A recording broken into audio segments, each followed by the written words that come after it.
Hello friends, स्वागत है आप सभी का आपके अपने YouTube channel geography bye MCQ में। और आज की वीडियो में हम देखेंगे केवीएस पीजीटी ज्योग्राफी के पीवाईक्यूज जो 2022 की वैकेंसी थी और फरवरी 2023 में इसका एग्ज़ाम हुआ था। इससे पहले 2 वीडियो आ चुके हैं जिसमें हमने 20 क्वेश्चन किए हैं पूरी डिटेल के साथ में, आप उनको भी जाकर देख सकते हैं। तो आइए स्टार्ट करते हैं। क्षोभमंडल में तापमान की सामान्य ह्रास दर निम्नलिखित में से कौन सी है? पहला है 9.5 डिग्री सेल्सियस प्रति किलोमीटर, दूसरा है 8.5 डिग्री सेल्सियस प्रति किलोमीटर, तीसरा है 7.5 डिग्री सेल्सियस प्रति किलोमीटर और चौथा है 6.5 डिग्री सेल्सियस। ठीक है, प्रति किलोमीटर मतलब प्रति 1 किलोमीटर के ऊपर कितना तापमान कम होता है।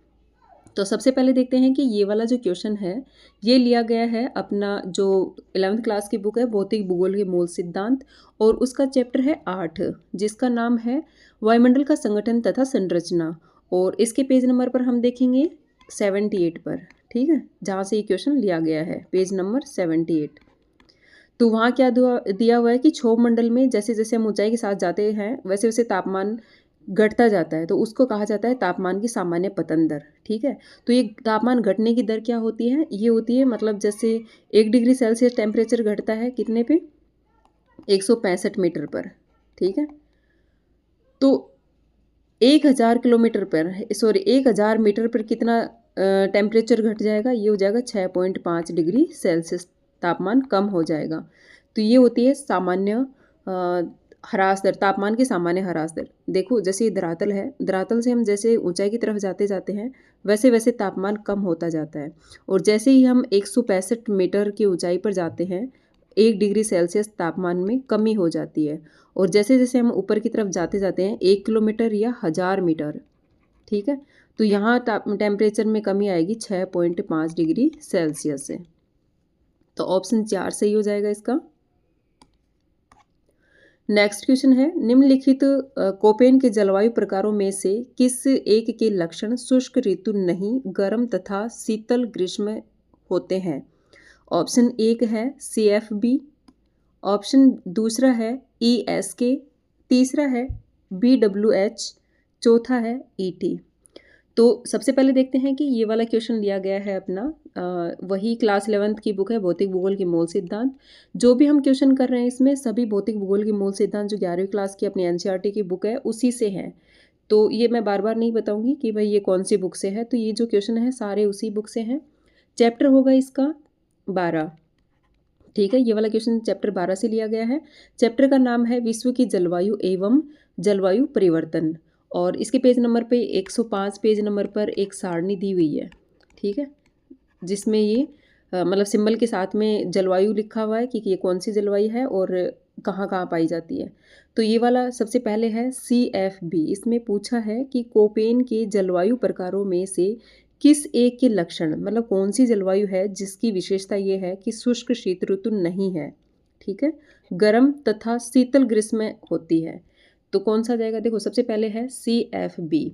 CFB तो इसको मध्य अक्षांशीय जलवायु भी कहा जाता है। ठीक है, सी प्रकार की जलवायु है वो मध्य अक्षांशों में पाई जाती है, तो CFB इसको कहा जाता है मध्य अक्षांशीय जलवायु। ठीक है, उसी का टाइप है और उसमें भी मतलब इसको कहा जाएगा पश्चिमी यूरोप समुद्री जलवायु। ठीक है, पश्चिमी यूरोपीय तुल्य जलवायु जो पढ़ते हैं ना, समुद्री पश्चिमी तटीय जलवायु, समुद्री पश्चिमी तटीय जलवायु CFB को कहा जाता है। ठीक है, और इसी की विशेषता है कि शुष्क जो है कोई शुष्क ऋतु नहीं होती और कोष्ण तथा शीत ग्रीष्म ऋतु होती है। तो इसका पहला ही ऑप्शन सही हो जाएगा CFB। दूसरा देखते हैं, देखो ESK ये कोई जलवायु का प्रकार नहीं है, तो दूसरा तो वैसे ही कट जाएगा। तीसरा है BWK।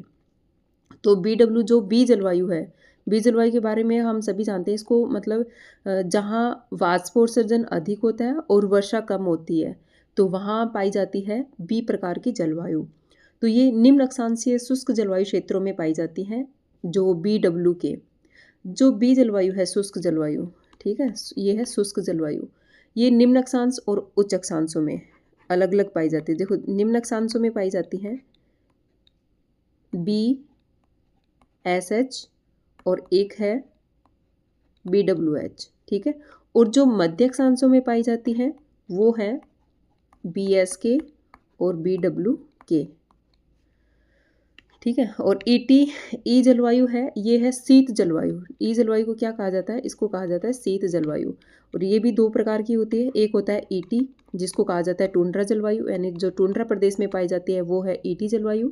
और एक है ईएफ यानी जहाँ सदैव हिमाच्छादित होती है वहाँ पर ये जलवायु पाई जाती है, ठीक है। तो आपको ये चारों ऑप्शन समझ में आ गए होंगे कि ये कौन कौन सी जलवायु हैं और कौन कौन से क्षेत्रों में पाई जाती हैं। नेक्स्ट क्वेश्चन है कि जब सूर्य कर्क रेखा पर लंबवत है तो मकर रेखा पर सूर्य की किरणों का कोण निम्नलिखित में से कौन सा होगा? पहला है 47 डिग्री, दूसरा है 66.5 डिग्री, तीसरा है 23.5 डिग्री, चौथा है 43 डिग्री। तो कौन सा कोण बनाएगा? देखो, जब सूर्य कर्क रेखा पर लंबवत चमकता है तो मकर रेखा पर सूर्य की किरणों का कोण, इसने पूछा है कि जैसे ये हमारी पृथ्वी है, ठीक है, तो ये है 0 डिग्री अक्षांश रेखा, विषुवत रेखा, और ऊपर की तरफ देखेंगे तो ये हो जाएगी 23.5 डिग्री कर्क रेखा, और नीचे की तरफ है दक्षिणी गोलार्ध में 23.5 डिग्री मकर रेखा। तो इसमें पूछा है कि जब सूर्य कर्क रेखा पर लंबवत चमकता है, देखो सूर्य कर्क रेखा पर मतलब यहाँ पर लंबवत चमकेगा, तो ये कब चमकता है लंबवत कर्क रेखा पर? ये चमकता है 21 जून को, ठीक है, जिसको 21 जून को क्या कहा जाता है? इसको कहा जाता है ग्रीष्म संक्रांति। तो जब सूर्य 21 जून को कर्क रेखा पर चमकता है तो कर्क रेखा पर तो सूर्य की किरणें लंबवत यानी समकोण पर पड़ती हैं, ठीक है। और जैसे जैसे हम विषुवत रेखा की तरफ या फिर ध्रुवों की तरफ जाते जाते हैं वैसे वैसे इनका कोण जो है सूर्य की किरणों का कोण बढ़ता जाता है, ठीक है। तो जैसे हम इसमें पूछा है कि मकर रेखा पर कौन सा मतलब ये सूर्य की किरणें कितनी डिग्री का कोण बनाएंगी, तो क्या होता है कि जब 1 डिग्री अक्षांश की दूरी पर जो सूर्य की जो किरणें हैं, किरणों का कोण 1 डिग्री कम हो जाता है। जैसे ये इसके बीच में कितनी डिग्री आ गई? देखो 0 डिग्री अक्षांश से 23.5 डिग्री के बीच में, तो इसके बीच में आ गई 23.5 डिग्री, ठीक है। और ऐसे ही 0 डिग्री से मकर रेखा तक तो 23.5 डिग्री ये हो गया, तो टोटल कितना हो गया? ये हो गया 47 डिग्री अक्षांश, ठीक है। तो इन दोनों के बीच का अंतर कितना हो गया? इन दोनों के बीच का अंतर हो गया 47 डिग्री अक्षांश, 47 अक्षांश, ठीक है। तो इसमें कहा गया कि जैसे जैसे हम एक एक डिग्री मतलब एक एक अक्षांश नीचे आते जाते हैं वैसे वैसे 1 डिग्री कोण कम होता जाता है। जैसे ये 23.5 डिग्री है, अगर हम यहाँ पर यहाँ पे मान लो 90 डिग्री का कोण है 23.5 डिग्री पे, ठीक है। जैसे हम इससे नीचे 1 डिग्री अक्षांश नीचे आएंगे तो 1 डिग्री कोण कम हो जाएगा, तो कितना हो जाएगा? इससे एक अक्षांश नीचे हो जाएगा 89 डिग्री का कोण। तो यहाँ तक आते आते जो हमारी विषुवत रेखा है, यहाँ पर जब सूर्य 21 जून को कर्क रेखा पर चमकता है तो विषुवत रेखा पर बनता है 23.5 डिग्री का कोण, ठीक है। 23.5 ये हो गया। तो इसने पूछा है मकर रेखा पर, तो मकर रेखा पर कितना होगा? देखो 90 डिग्री कहाँ चमक रहा है? ये चमक रहा है 90 डिग्री कोण बना रहा है ये कर्क रेखा पर, और इसमें से जितने अक्षांश हैं उनको घटा देंगे, मतलब हर अक्षांश पर 1 डिग्री का कोण कम होता जा रहा है। तो कर्क रेखा और मकर रेखा के बीच में 47 डिग्री का अंतर है, तो इन दोनों को घटा देंगे तो कितना आ जाएगा? 43 डिग्री, ठीक है। यानी मकर रेखा पर 43 डिग्री का कोण बनेगा, जो सूर्य की किरणें हैं उनका कोण 43 डिग्री का बनेगा। आई होप आपको ये समझ में आ गया होगा कि कैसे 43 डिग्री आएगा, ठीक है। तो इसका आंसर हो जाएगा 4 सही हो जाएगा कि जब सूर्य, अब इसी का विपरीत अगर हम देखते हैं, अगर ऐसे कहा जाए कि अगर सूर्य मकर रेखा पर लंबवत चमकता है, यानी यहाँ पर अगर लंबवत चमकता है तो कर्क रेखा पर कितनी डिग्री का कोण होगा, या फिर 0 डिग्री अक्षांश रेखा पर कितनी डिग्री का कोण होगा, तो वही हो जाएगा, कर्क रेखा पर हो जाएगा 43 डिग्री का कोण, और जो 0 डिग्री विषुवत रेखा है यहाँ पर हो जाएगा 23.5 डिग्री का कोण, ठीक है। नेक्स्ट क्वेश्चन देखते हैं। निम्नलिखित कथनों में से कौन सा किसी स्थान पर वायु के तापमान को नियंत्रित करने वाले कारकों के बारे में सही नहीं है? सही नहीं है। पहला है, समुद्र की तुलना में स्थल धीरे धीरे गर्म और धीरे धीरे ठंडा होता है। दूसरा है समुद्र तल के पास के स्थानों पर तापमान अधिक होता है। तीसरा है तापमान सामान्यतः ऊंचाई बढ़ने के साथ घटता है, घटती नहीं है, घटता है। चौथा है स्थल की तुलना में समुद्र धीरे धीरे गर्म और धीरे धीरे ठंडा होता है। तो इसमें पूछा है कि कौन सा कारक सही नहीं है। इसमें वायु की ये जो देखो सबसे पहले देखते हैं, ये वाला क्वेश्चन लिया गया है अपना जो चैप्टर 9 है और इसके पेज नंबर पर हम देखेंगे 84। ठीक है, और चैप्टर का नाम है सौर विकिरण ऊष्मा संतुलन एवं तापमान। तो वहाँ पर जो तापमान के वितरण को प्रभावित करने वाले कारक हैं उसमें से ये क्वेश्चन लिया गया है। तो क्वेश्चन में पूछा है कि किसी स्थान पर वायु के तापमान को नियंत्रित करने वाले कारकों के बारे में सही नहीं है। तो कौन सा कथन इसका गलत हो जाएगा। पहला देखते हैं, समुद्र की तुलना में स्थल धीरे धीरे गर्म और धीरे धीरे ठंडा होते हैं। पहला ही इसका आंसर सही हो जाएगा, क्योंकि समुद्र की तुलना में स्थल जो है तेजी से गर्म होते हैं और तेजी से ठंडा होते हैं। तो पहला इसका ऑप्शन गलत हो जाएगा, इसका आंसर भी एक सही आ जाएगा। बाकी के ऑप्शन भी देख लेते हैं। समुद्र तल के पास के स्थानों पर तापमान अधिक होता है, तो ये भी सही हो जाएगा। जो कोस्टल एरिया होते हैं वहाँ पर जो है सम जलवायु पाई जाती है। ठीक है, ना तापमान अधिक होता है ना कम होता है। तीसरा है तापमान सामान्यतः ऊंचाई बढ़ने के साथ घटता है। तो ये हमें अभी देखा था कि जैसे जैसे हम धरातल से ऊपर की तरफ जाते जाते हैं तो तापमान घटने की दर जो है 1 डिग्री सेल्सियस घटता है 165 मीटर पर, और 1000 मीटर पर यानी 1 किलोमीटर पर घट जाता है 1.5 डिग्री सेल्सियस से, और इसी को कहा जाता है सामान्य तापपतन दर, सामान्य पतन की दर। ठीक है, तो तीसरा भी इसका सही है, दूसरा भी सही है। चौथा है स्थल की तुलना में समुद्र धीरे धीरे गर्म और धीरे धीरे ठंडा होते हैं। तो चौथा भी इसका सही है, तो आंसर इसका एक सही हो जाएगा।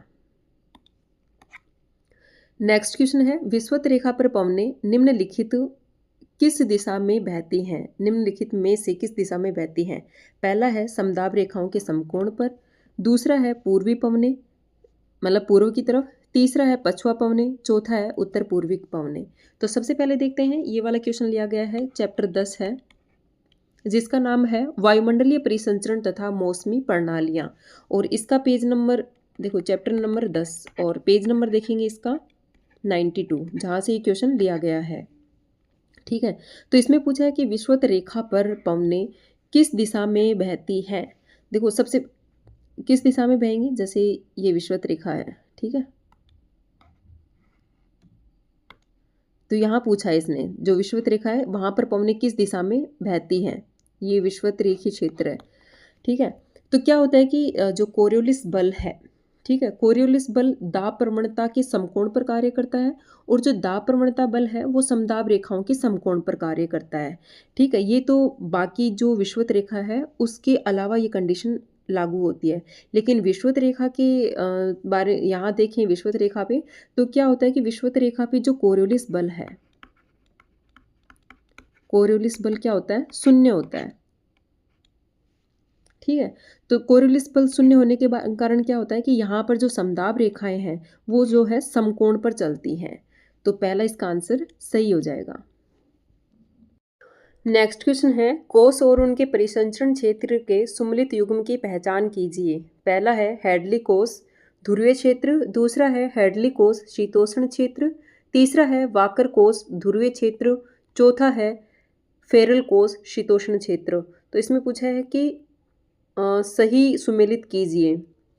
ठीक है, सबसे पहले देखते हैं कि ये वाला क्वेश्चन लिया गया है चैप्टर 10 से जिसका नाम है वायुमंडल परिसंचरण एवं मौसमी प्रणालियाँ, जो लास्ट क्वेश्चन भी उसी चैप्टर से था, और इसका पेज नंबर हम देखेंगे 93 जहाँ से ये क्वेश्चन लिया गया है। ठीक है, तो सबसे पहले देखते हैं, इनको समझ लेते हैं थोड़ा सा कि कोस का निर्माण कैसे होता है। ये है सबसे पहले देखते हैं कि जो ध्रुवीय क्षेत्र है जो विषुवत रेखीय क्षेत्र है वहाँ पे सूर्य तप की मात्रा अधिक होने के कारण हवाएं गर्म होकर संवहनीय धाराओं के रूप में ऊपर उठती हैं। तो यहाँ क्या बनेगा, विषुवत रेखीय क्षेत्र में क्या बनेगा, यहाँ बनेगा लो प्रेशर। ठीक है, जहाँ लो प्रेशर होता है वहाँ हवाओं का अभिसरण होता है, और जहाँ हाई प्रेशर होता है वहाँ हवाओं का अपसरण होता है। तो विषुवत रेखीय क्षेत्रों में जो हवाएं गर्म होकर संवहनीय धाराओं के रूप में ऊपर उठती हैं, तो उसके बाद क्या होता है, लगभग जो क्षोभ मंडल है उसके ऊपरी मंडल के आसपास में ये हवाएं मतलब हाई प्रेशर बन जाता है यहाँ पे, और हवाओं का अभिसरण होना शुरू हो जाता है, मतलब हवाएं ध्रुवों की तरफ जाना शुरू कर देती है। ठीक है, तो जैसे ही हवाएं ध्रुवों की तरफ चलना शुरू कर देती हैं तो हवाओं का टेम्परेचर बहुत कम हो जाता है, जिससे हवाएं अत्यधिक ठंडी और भारी हो जाती है। तो उससे क्या होगा कि लगभग जो 30 डिग्री का एरिया है, 30 डिग्री अक्षांश के आसपास में ये हवाएं नीचे उतरना शुरू कर देती हैं। ठीक है, तो जहाँ हवाएं नीचे उतरती हैं वहाँ पर हाई प्रेशर क्रिएट करेंगी। ठीक है, तो ये एरिया है, ये क्षेत्र है लगभग 30 डिग्री के आसपास का क्षेत्र। ठीक है, तो जहाँ हवाएं उतरती हैं 30 डिग्री के आसपास उसको कहा जाता है उपोष्ण उच्च वायुदाब, उच्च दाब का क्षेत्र। ठीक है, उच्च दाब का क्षेत्र।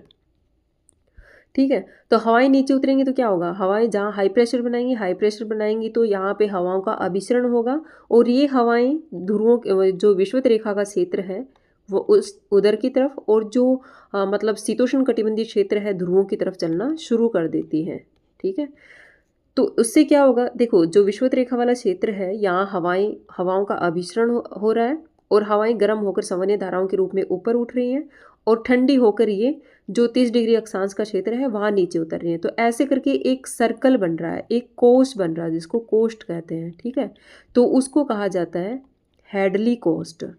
और ये वाला जो क्षेत्र है जहाँ ये पूरा कोस्ट बन रहा है ये है उष्णकटिबंधीय क्षेत्र। ठीक है, उष्णकटिबंधीय क्षेत्र। तो उष्णकटिबंधीय क्षेत्र में कौन सा कोस्ट बनेगा, ये बनेगा हैडली कोस्ट। फिर उसके बाद में जो 30 डिग्री अक्षांश पर हवाओं का अवतलन हो रहा है, हवाएं नीचे उतर रही हैं, तो कुछ हवाएं विषुवत रेखा की तरफ जाएंगी और ध्रुवों की तरफ जाएंगी। तो ध्रुवों की तरफ जो 60 डिग्री के आसपास का क्षेत्र है, मतलब 60 डिग्री अक्षांश के आसपास में हवाएं जो उपोष्ण उच्च दाब क्षेत्र से जा रही है, और उधर जो उच्च दाब का क्षेत्र है ध्रुवीय क्षेत्र वहाँ से हवाएं आ रही हैं, तो इन हवाओं का होगा अभिसरण। तो ये हवाएं टकराकर ऊपर उठेंगी, जहाँ से हवाएं टकराकर ऊपर उठती हैं वहाँ बनता है लो प्रेशर। ठीक है, और ये ऐसे ही जो 30 डिग्री और 60 डिग्री इसके बीच का एरिया है उसको कहा जाता है शीतोष्ण कटिबंधीय क्षेत्र। ठीक है, तो इस क्षेत्र में भी एक कोस्ट बन जाता है कि जो उपोष्ण उच्च वायुदाब क्षेत्र से हवाएं आ रही हैं और ध्रुवीय क्षेत्रों से जो हवाएं आ रही हैं वो दोनों टकराकर ऊपर उठती हैं, और कुछ हवाएं जो है अभिसरण के द्वारा, यानी यहाँ हाई प्रेशर बन जाएगा, तो कुछ हवाएं जाएंगी ध्रुवों की तरफ और कुछ हवाएं जाएंगी विषुवत रेखा की तरफ। तो विषुवत रेखा की तरफ ये हवाएं चलते चलते जैसे ही इधर आएंगी तो 30 डिग्री के आसपास आते आते ये हवाएं अत्यधिक ठंडी हो जाएंगी, भारी हो जाएंगी, और इन क्षेत्रों में वापस उतरना शुरू कर देंगी। तो यहाँ भी जो शीतोष्ण कटिबंधीय क्षेत्र है उसके ऊपर भी एक कोस्ट का निर्माण हो जाता है, उसको कहा जाता है फेरल कोस्ट। ठीक है, फेरल कोस्ट। तो इसका आंसर मिल गया होगा कि कोष और उनके परिक्षेत्र को सुमेलित कीजिए। जो उष्ण कटिबंधीय क्षेत्र है उनमें बनता है हैडली कोष, और शीतोष्ण कटिबंधीय क्षेत्र है उनमें बनता है फेरल कोष। तो ऑप्शन 4 सही हो जाएगा इसका, फेरल कोष शीतोष्ण क्षेत्रों में। नेक्स्ट क्वेश्चन है, निम्नलिखित शीतोष्ण कटिबंधीय चक्रवात के किस वाताग्र के साथ वर्षा और हिमवर्षा संबंधित है। पहला है शीत वाताग्र, दूसरा है स्थिर वाताग्र, तीसरा है गर्म वाताग्र, चौथा है अधिविष्ट वाताग्र। तो सबसे पहले देखते हैं ये वाला क्वेश्चन जो है लिया गया है चैप्टर 10, जिससे अभी लास्ट 2 क्वेश्चन देखे हैं, और उसका पेज नंबर है 96। ठीक है, तो इससे पता चलता है, देखो केवीएस में लगातार 3 क्वेश्चन एक ही चैप्टर से पूछे जा रहे हैं, और एक चैप्टर से 3-3, 4-4 क्वेश्चन पूछे जा रहे हैं। तो इससे पता चलता है कि जो अपनी एनसीईआरटी है 11th-12th की वो कितनी इंपॉर्टेंट है केवीएस के लिए। तो इसी के लिए हमने शुरू कर रखी है एमसीक्यू सीरीज, इसको भी आप जाकर दे सकते हैं प्लेलिस्ट में। ठीक है, तो इसका आंसर देखते हैं कि निम्नलिखित शीतोष्ण कटिबंधीय चक्रवात किस वाताग्र से के साथ वर्षा और हिमवर्षा होती है। सबसे पहले शीत वाताग्र। देखो शीत वाताग्र क्या होता है, जब ठंडी हवा आक्रामक होती है और गर्म हवा को ऊपर धकेल देती है। ठीक है, तो उसको कहा जाता है शीत वाताग्र। तो ऐसे में क्या होता है, जैसे एक ठंडी हवा आ रही है और एक गर्म हवा आ रही है, तो जो ठंडी हवा होती है वो इतनी आक्रामक होती है कि जो गर्म हवा है उसको धरातल से ऊपर उठा देती है, और यहाँ बनता है कपासी मेघ का निर्माण होता है। ठीक है, कपासी मेघों का निर्माण होता है, जिससे क्या होता है तीव्र वर्षा ठीक है। गर्जन गर्जन के साथ तीव्र वर्षा और ओलावृष्टि भी होती है। ठीक है, ओलावृष्टि भी होती है। दूसरा है स्थिर वातागर। देखो स्थिर वातागर में क्या होगा, स्थिर वातागर में जब दो विपरीत वायु राशियाँ एक दूसरे की तरफ आती हैं, ठीक है, एक वातागर में मतलब जब दो विपरीत वायु राशि एक वातागर में इस रूप में अलग होती हैं कि वे एक दूसरे के समानांतर हो जाती हैं, ठीक है, तो उसमें क्या होता है कि हवाओं का ऊपर उठना बंद हो जाता है, तो मतलब एक तरह से स्थिर हो जाती है हवाएं, ठीक है, तो उसका उसमें होता है स्थिर वातागर का निर्माण। तीसरा है गर्म वातागर। देखो गर्म वातागर में क्या होता है, जब मतलब एक तरफ से ठंडी हवाएं आ रही हैं, एक तरफ से गर्म हवाएं आ रही हैं, तो गर्म हवाएं इतनी आक्रामक होती हैं कि वो ठंडी हवाओं के ऊपर चढ़ जाती हैं, तो उससे क्या होता है कि जो गर्म हवाएं हैं उनका जो नीचे वाला क्षेत्र है वो ठंडी हवाओं के संपर्क में आता है और यहाँ बनता है, यहाँ संघनन होना शुरू हो जाता है और इससे जो है स्त्री मेघ का निर्माण होता है, जिससे हल्की फुल्की बारिश आती है। चौथा है अधिविष्ट वाताग्र। अधिविष्ट वाताग्र में क्या होता है कि शीत वाताग्र, ठीक है, शीत वाताग्र इतना आक्रामक होता है कि जो गर्म वाताग्र है उसको धरातल से बिल्कुल ही मतलब समाप्त कर देता है, ठीक है, तो उसको कहा जाता है अधिविष्ट वाताग्र। तो इसका आंसर, क्वेश्चन का आंसर कौन सा हो जाएगा, इसमें पूछा है किस वाताग्र के साथ वर्षा और हिम वर्षा होती है, तो ऑप्शन ए सही हो जाएगा इसका, शीत वाताग्र। कपासी वर्षा मेघ का निर्माण होता है, तीव्र वर्षा गर्जन के साथ और ओलावृष्टि भी होती है। नेक्स्ट क्वेश्चन है अटलांटिक महासागर में उत्पन्न होने वाले उष्णकटिबंधीय चक्रवातों को क्या कहा जाता है। पहला है हरिकेन, दूसरा है टाइफून, तीसरा है विली विलेज, चौथा है चक्रवात। तो सबसे पहले देखते हैं कि ये वाला जो क्वेश्चन है ये लिया गया है चैप्टर 10, जिसका पेज नंबर 96, मतलब लास्ट क्वेश्चन जो देखा है इससे पहले वाला 27 नंबर का, वो भी इसी चैप्टर से लिया गया है, इसी पेज नंबर से लिया गया है, ठीक है। तो चैप्टर 10 है और इसका पेज नंबर देखेंगे 96, जहाँ से ये वाला क्वेश्चन लिया गया है। इसमें पूछा है कि अटलांटिक महासागर में उत्पन्न होने वाले उष्णकटिबंधीय चक्रवात, मतलब उष्णकटिबंधीय चक्रवात हरिकेन। सबसे पहले देखते हैं हरिकेन। तो हरिकेन जो है कहाँ बनते हैं, ये बनते हैं अटलांटिक महासागर में, अटलांटिक महासागर में। तो पहला ही आंसर इसका सही हो जाएगा। बाकी के ऑप्शन भी देख लेते हैं। टाइफून, टाइफून उष्णकटिबंधीय चक्रवात कहाँ आते हैं, ये आते हैं पश्चिमी प्रशांत और दक्षिणी चीन सागर में। पश्चिमी प्रशांत और दक्षिणी चीन सागर में जो उष्णकटिबंधीय चक्रवात आते हैं उनको कहा जाता है टाइफून। और विली विलीज कहाँ आते हैं, ये आते हैं पश्चिमी ऑस्ट्रेलिया में, ठीक है, पश्चिमी ऑस्ट्रेलिया में। तो पश्चिमी ऑस्ट्रेलिया में जो उष्णकटिबंधीय चक्रवात आते हैं उनको कहा जाता है विली विलीज। और चौथा है चक्रवात, जो हमारे हिंद महासागर में आते हैं, ठीक है, जो हिंद महासागर में चक्रवात आते हैं, जो उष्णकटिबंधीय चक्रवात आते हैं उनको कहा जाता है चक्रवात।